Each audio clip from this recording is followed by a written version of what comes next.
Dinas Komunikasi dan Informatika kembali menggelar program Majalengka Berbicara, Mabar, untuk kedua kalinya.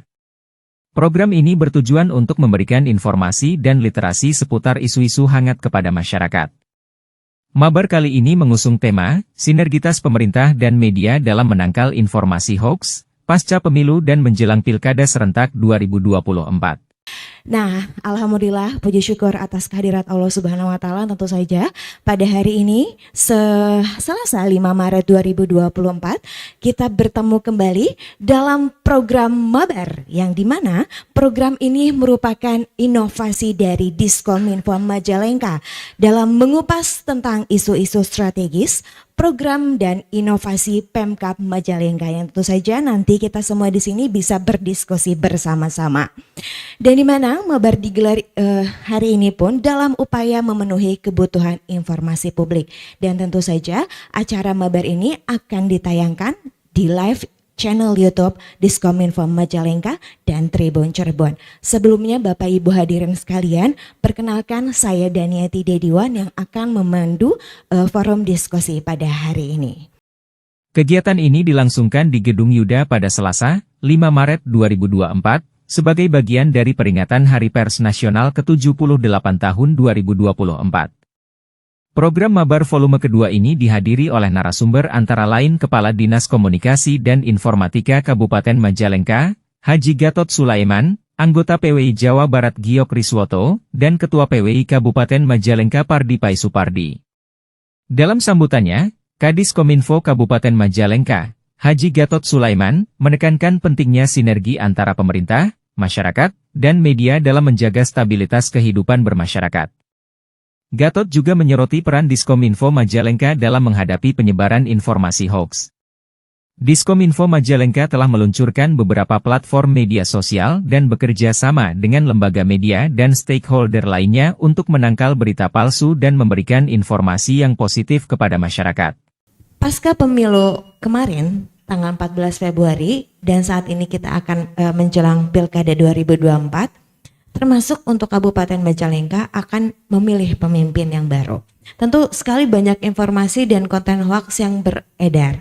Apa PP nomor 32 ini salah satu upaya dari pemerintahan sendiri gitu ya Pak ya? Boleh mungkin jawaban korelasinya dari pertanyaan sebelumnya. Boleh Bapak Gatot untuk menjawab pertama? Ya, terima kasih. Kita memang di Kominfo ini kami didukung juga oleh LPPL Radio Radika. Nah, sehingga selain kami memaksimalkan on media atau media yang kami miliki, yaitu di platform media sosial, kami juga punya IG Diskominfo Majalengka, kemudian TikTok juga ada, Pemkab Majalengka, kemudian YouTube itu Diskominfo Channel. Nah juga alhamdulillah kolaborasi dengan kawan-kawan admin media sosial yang ada di Majalengka. Nah ini juga luar biasa sehingga dalam menangkal dan meminimalisir peredaran hoax ini kita memaksimalkan kolaborasi dengan semua stakeholder. Nah jadi setidaknya pertama kita sudah memiliki dan sudah istilahnya kolaborasi dengan Jabar Saber Hoax. Jadi di Pemprov Jabar ini sudah membuat namanya Jabar Saber Hoax yang direplikasi oleh semua kabupaten kota di Jawa Barat. Walaupun hingga saat ini belum semua kabupaten kota, tapi Majalengka alhamdulillah sudah mereplikasinya itu sejak 2023 yang lalu efektifnya. Dan kami punya MJL Saber Hoax. Nah itu menjadi salah satu upaya untuk memberikan edukasi dan informasi juga kepada masyarakat. Yang berikutnya juga di kami ada di ini bidang diseminasi media itu diseminasi informasi itu kita juga mengumpulkan admin-admin media sosial baik itu perangkat daerah dan juga kawan-kawan admin media sosial yang ada di Majalengka. Untuk apa? Jadi artinya apabila ada informasi-informasi yang berkaitan dengan kejadian apapun gitu ya. Nah, itu cepat penyebarannya. Ya.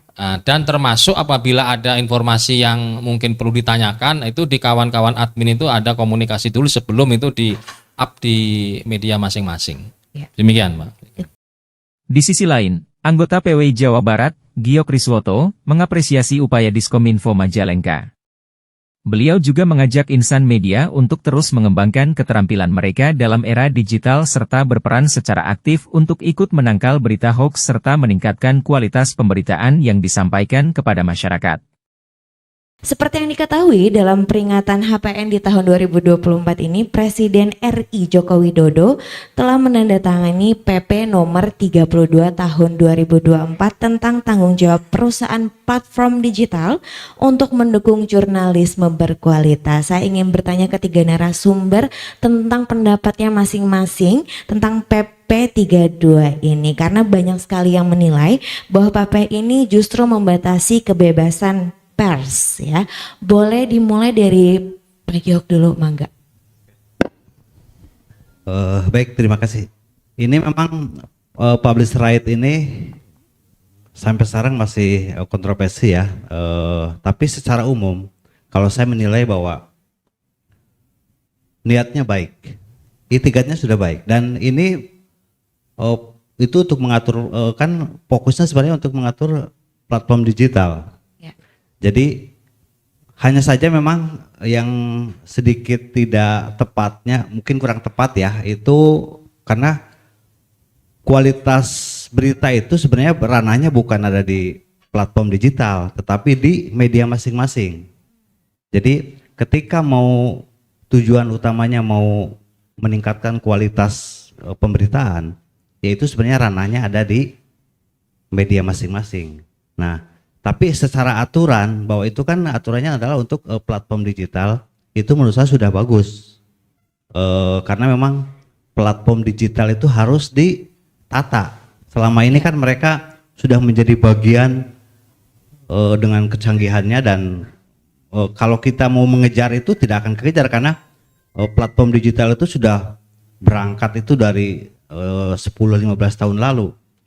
Nah, tinggal bagaimana kemudian regulasinya. Nah, ini regulasinya menurut saya sudah tepat ya. Nah, tapi kemudian ada persoalan baru, karena di penerapannya itu nanti akan dibentuk komite. Komite itu yang ditunjuk kalau tidak salah sama Dewan Pers ya. Dan menurut saya itu akan menimbulkan persoalan baru. Kenapa? Karena idealnya sebenarnya kalau mau itu kan salah satu yang disorotnya adalah bagaimana kemudian mampu menyerap secara sektor bisnisnya antara platform digital dengan media. Nah, ketika ada komite, itu akan timbul persoalan barunya. Kenapa? Karena media di kita itu banyak, sementara komite mungkin SDM-nya terbatas. Itu nanti fenomenanya bisa kayak seperti pengajuan sertifikasi ke Dewan Pers. Harus antrian panjang gitu. Nah, ini menurut saya yang bisa berpotensi menimbulkan masalah baru. Kalau padahal harusnya sudah saja diserahkan ke masing-masing, jadi bentuknya B2B aja, bisnis to bisnis antara platform digital dengan medianya masing-masing. Di digital itu saya mencatat ada beberapa fenomena yang ini menjadi salah satu hal yang harus diwaspadai. Pertama adalah filter bubble. Filter bubble itu adalah algoritma yang terjadi di, misalkan kita begini, kita buka TikTok ya atau buka Instagram, itu ketika kita sering membuka soal bola, itu informasi yang disuguhkan terus soal bola. Betul, algoritmanya kan seperti itu. Kemudian misalkan kita klik calon presiden kemarin, misalkan kita mau 01, mau 02, mau 03, itu kemudian yang disuguhkan adalah terus aja, mau kalau kita bukanya 01 ya 01 terus. Iya betul, 02, betul. 02 terus, begitu kan ya? Iya betul. Nah, itu salah satunya berdampak bagaimana terhadap pengguna. Dia tidak bisa menangkap dari semua sisi. Jadi akhirnya dia hanya melihat dari satu kacamata saja si masyarakat atau konsumen itu. Itu salah satu yang harus diwaspadai. Sehingga jangan salah ketika sarang para pendukung itu kemudian begitu menggilai masing-masing calon karena mereka tidak mendapatkan informasi yang berimbang dari pasangan-pasangan lain. Karena bukannya itu kebanyakan dari media sosial. Media sosial, betul. Saya mau tes case ya coba di sini. Saya boleh tanya nggak ke bapak-bapak di sini nih atau ibu-ibu boleh ya? Siapa yang dalam 1 hari terakhir ini membuka TikTok? Saya, Pak. Ada di sini? Hampir semuanya atau gimana? Nggak ada? Ada katanya nih, Pak. Instagram? Saya boleh minta tangannya gak diangkat nih? Instagram? Saya, Pak. TikTok tadi Saya juga, Pak. masuk ya. Ada yang baca website? Ada, saya juga baca website berita. Berarti di sini komposisinya masih imbang. Ya, Karena ketika potret kita itu kan sekarang begitu. ya, Saya yakin ya hampir setiap orang itu dalam 1 jam itu minimal buka TikTok, Ya. Instagram, dan hanya sedikit yang membaca portal-portal Berita. news, berita gitu. Sehingga potensi untuk kemudian kita terpapar hoax itu sangat tinggi. Terima kasih telah menyimak berita Majalengka. Sampai jumpa.